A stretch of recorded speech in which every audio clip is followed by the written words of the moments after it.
पर भूमि पवित्र भूमि से हमरा के कहाँ ले न जाय चाहे कहरिया। जन्मभूमि जनकपुर से हमरा के कहाँ ले न जाय चाहे कहरिया। हमरो जन्मभूमि जनक नगरिया से कहाँ ले न जाय चाहे कहरिया। माई हमर रोवत है तैसा भोर से, बाबूजी हमर रोवत है तै पूजा के बेरिया।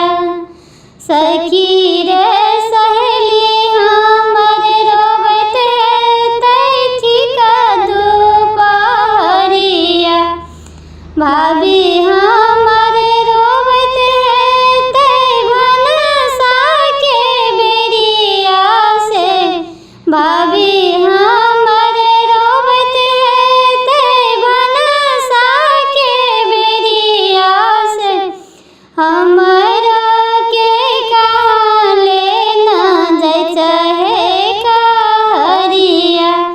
जनक नगरी पवित्र भूमि जनक नगरिया हमरा के कहाँ ले न जाय चाहे कहरिया।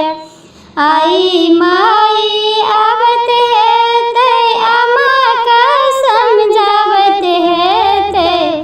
आई माई आवत है तै अम्मा के समझावत है तै। हमहू हिया हरि का बैसल छिए है कहरिया। हिया हरा बैसल छी कहरिया है भैया। हमरो के कहाँ ले न जाय छिए कहरिया।